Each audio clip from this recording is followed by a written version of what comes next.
मोची और बोने, the elves and the shoe maker. So guys, कहानी सुनने से पहले चैनल को सब्सक्राइब जरूर कर दीजिएगा। एक शहर में एक मोची अपने परिवार के साथ रहता था। उसके घर के पास ही उसकी एक छोटी सी दुकान थी, जहाँ वह जूते बनाने और बेचने का काम किया करता था। जूते बेचकर उसे जो पैसे मिलते, उससे उसका और उसके घर का गुजारा बहुत अच्छे से चलता था। वह अपने काम में निपुण था और मेहनती भी। इसके बावजूद भी एक समय ऐसा आया कि जब उसके बनाए जूते बिकने कम हो गए। जो बिकते वे भी बहुत कम दाम पर। उचित दाम ना मिल पाने के कारण उसका धंधा मंदा चलने लगा। उसकी दुकान पर आने वाले ग्राहकों की संख्या बहुत कम हो गई। नतीजतन उसकी जमा पूंजी समाप्त होने लगी। स्थिति ये आ गई कि उसकी पत्नी को अपने गहने गिरवी रखने पड़े और घर का सामान बेचना पड़ा। ये बुरा दौर उसकी चिंता का कारण बन गया। वह हर समय चिंता में डूबा रहता। उसे चिंतित देख उसकी पत्नी हमेशा ढांढस बंधाती, देखिए, ऊपर वाला सब देख रहा है, उस पर भरोसा रखिए, यकीन मानिए सब ठीक हो जाएगा। पत्नी की बात पर वह मुस्कुरा देता, लेकिन अंदर ही अंदर चिंता में घुलता रहता। उसकी दुकान में जूते बनाने का सामान भी खत्म हो चला था। तैयार जूतों में बस एक ही जोड़ी जूते बचे थे, जिसे खरीदने दुकान पर कोई ग्राहक नहीं आ रहा था। एक दिन वह अपने बनाए आखिरी जूते बेचने चला गया। जूते बिक गए। जो पैसे मिले उससे उसने घर की जरूरत का सामान खरीदा और घर वापस आने लगा तो रास्ते में एक गरीब बुढ़िया दिखाई दी। उसने उसे कुछ पैसे दिए और उसकी मदद की और घर चला आया। शाम को जब वह अपनी दुकान में गया तो देखा कि वहां चमड़े का बस एक छोटा टुकड़ा बचा हुआ है। उस टुकड़े में सिर्फ एक जूता बन सकता था। उसने जूते बनाने के लिए चमड़ा तो काट लिया, लेकिन रात हो जाने के कारण जूते नहीं बना पाया। अगले दिन जूते बनाने का सोच वह घर आकर सो गया। अगली सुबह जब वह अपनी दुकान पर गया तो चकित रह गया। जहाँ वह चमड़ा काट कर रखा गया था, वहाँ बहुत ही सुंदर जूते रखे हुए थे। इतने सुंदर जूते उसने कभी नहीं देखे थे। उन्हें बेचकर जब वह बाजार गया बेचने के लिए तो उसे उसके बहुत अच्छे दाम मिले। वापसी में घर के लिए कुछ सामान के साथ ही उसने जूते बनाने का सामान भी खरीदा। उस रात उसने 2 जूते बनाने के लिए चमड़ा काट कर रखा।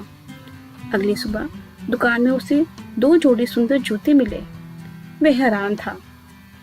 जब उसने ये बात अपनी पत्नी को बताई तो पत्नी बोली, देखा, मैंने कहा था ना कि ऊपर वाला सब देख रहा है। उसका ही आशीर्वाद है कि कोई नेक दिल इंसान हमारी मदद कर रहा है।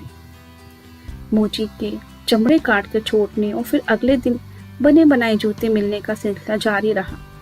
1 से 2, 2 से 3 और फिर रोज उसे कई जोड़े जूते मिलने लगे। वे जूते ग्राहकों को बहुत पसंद आने लगे। बाजार में उसका नाम हो गया और उसकी दुकान में ग्राहकों की भीड़ लगने लगी। अच्छे दाम में जूते बिकने से मोची ने अच्छा खासा पैसा जमा कर लिया। उसकी आर्थिक स्थिति भी सुधर गई थी। वह और उसकी पत्नी सदा मन ही मन उस नेक दिल इंसान का धन्यवाद करते थे, जो रोज रात आकर उनकी दुकान पर आकर जूते बना के चला जाता था। एक दिन मोची की पत्नी बोली, इतने समय से कोई हमारी मदद कर रहा है और हमें उनके बारे में कुछ पता भी नहीं। क्यों ना आज रात जाकर हम दुकान की रखवाली करें और देखें कि कौन रोज हमारी मदद के लिए आता है। मोची को पत्नी की बात बहुत अच्छी लगी। उस रात दोनों सोए नहीं बल्कि दुकान में जाकर चुप गए। कुछ घंटे इंतजार करने के बाद उन्होंने देखा कि खिड़की के रास्ते कुछ बौने दुकान के अंदर आ गए। गुनगुनाते हुए कटे हुए चमड़ों के जूते बनाने लगे। मोची और उनकी पत्नी उन्हें चुपकर देखते रहे। रात भर मेहनत कर जूते बनाने के बाद तीनों बौने खिड़की के रास्ते ही वापस चले गए। उनके जाने के बाद मोची और उनकी पत्नी आपस में बात करने लगे। मोची की पत्नी बोली, उन बोनों ने हमारी बहुत मदद की है, हमें उन्हें उपहार देकर धन्यवाद करना चाहिए। तुम ही बताओ, हमें उन्हें क्या उपहार देना चाहिए? मोची ने पूछा। तुमने ध्यान किया, उनके कपड़े और जूते बहुत पुराने हो चुके थे। मैं उनके लिए नए कपड़े सिल देती हूँ और तुम उनके लिए नए जूते बना देना। मोची मान गया। बाजार से सामान लाकर वे बोनों के लिए कपड़े और जूते बनाने लगा। कुछ दिनों में दोनों आए और अपने कपड़े जूते तैयार देखकर बहुत खुश हो गए। कपड़े बहुत ही सुंदर बने थे और जूते शानदार। उस रात चमड़े के स्थान पर उन्होंने बोनो के लिए तैयार कपड़े रख दिए और जूते भी रख दिए। रात जब तीनों बोने आए, दुकान के भीतर आए तो चमड़े के स्थान पर अपने नाप के कपड़े जूते देखकर बहुत खुश हुए। कपड़े और जूते पहनते हुए नाचने लगे, गाने लगे।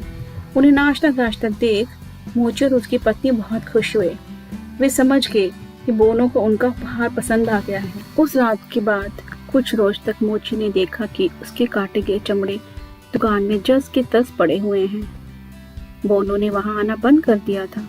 मोची समझ गया कि बोने अब नहीं आएंगे। बोनो को मोची की जितनी मदद करनी थी वह कर चुके थे। अब मोची ने अपनी मेहनत से जूते बनाने का निश्चय किया।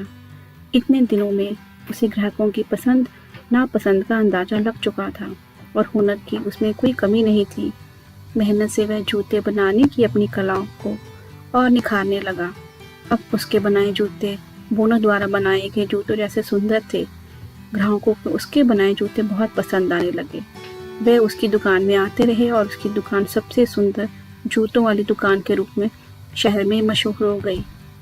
धन्यवाद। अगर आपको मेरी कहानी पसंद आई होगी तो चैनल को लाइक, सब्सक्राइब या कमेंट करना ना भूलिएगा।